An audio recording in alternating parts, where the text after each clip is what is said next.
teman-teman, kembali lagi bersama aku, Fitri Khairanisa Nurrahmah. Kali ini aku akan mereview novel Kado Terbaik karya J.S. Khairit.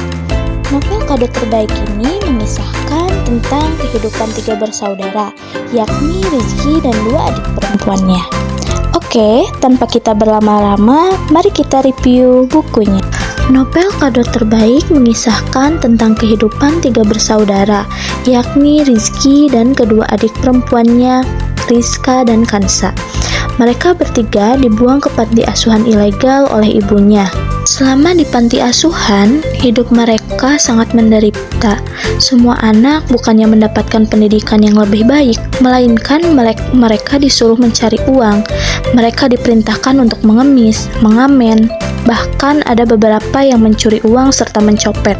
Adapun uang yang mereka dapatkan itu, mereka setorkan kepada pengurus panti asuhan. Rizky yang sudah berusia 20 tahun menyadari bahwa hidupnya tidak akan bertambah baik jika ia menetap di panti asuhan itu. Maka sejak 2 tahun lalu, Rizky memutuskan untuk keluar dari panti asuhan itu dan hidup luntang-lantung di jalanan. Ia tidur di emperan toko, serta sempat ngekos bersama penjual sapu keliling. Namun, ia bertekad untuk membawa adik-adiknya keluar, untuk hidup dengan layak. Namun, amat disayangkan karena nasib baik sedang tidak berpihak padanya. Rizky belum bisa menepati janji itu. Nasibnya tampak tak bertambah baik. Ia sulit mendapatkan pekerjaan yang layak dan hidup dengan penuh keterbatasan. Oke, sebelum aku lanjut, jangan lupa tekan tombol like, subscribe, and comment. A few moments later. Oke, next. Nah, suatu hari Rizky bertemu dengan adiknya yang bernama Rizka yang ternyata masih tinggal di panti asuhan itu. Rizka ditemani oleh 3 sekawan geng terminalnya, yakni kita sebut saja si Singlet, si Lincah, dan si Gembil. Saat itu, Rizky melihat adiknya sedang mengambil dompet seorang gadis yang bernama Rani yang terjatuh di sekitar terminal.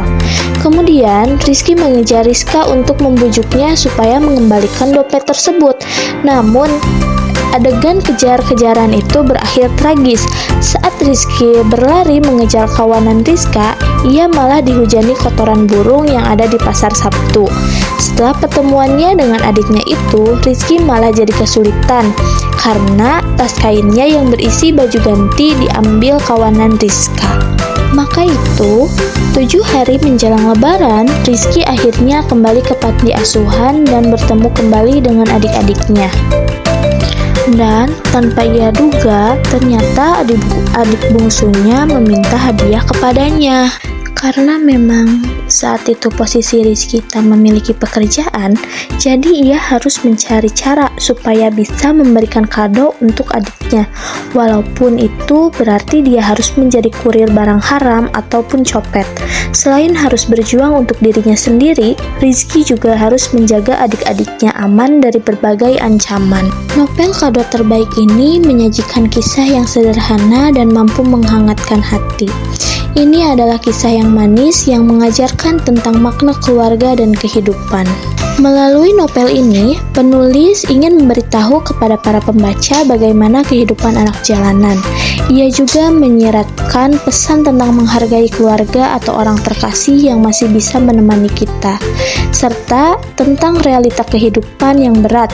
Ini adalah kisah sederhana yang manis, pahit, dan hangat. Adapun pesan moral yang terkandung di dalam novel ini, kita diajarkan tentang hidup yang kerap kali tak berjalan sesuai dengan rencana kita. Pasti kita sering merasa bahwa hidup memberikan kejutan yang tidak kita harapkan, bahwa hidup kadang terasa tak adil dan menekan kita dari segala arah. Namun, satu hal yang pasti tentang semua itu, bahwa hal itu adalah wajar. Ada suka dan ada duka, dan kita dapat memilih untuk memaknainya seperti apa. Duka dapat menjadi suka jika kita memaknainya sebagai sebuah pengalaman dan pelajaran. Sebaliknya, suka dapat menjadi duka jika kita tidak bersyukur. Melalui kisah ini juga, kita kembali diingatkan untuk menghargai setiap waktu yang masih dapat kita habiskan bersama keluarga atau orang-orang yang kita kasihi.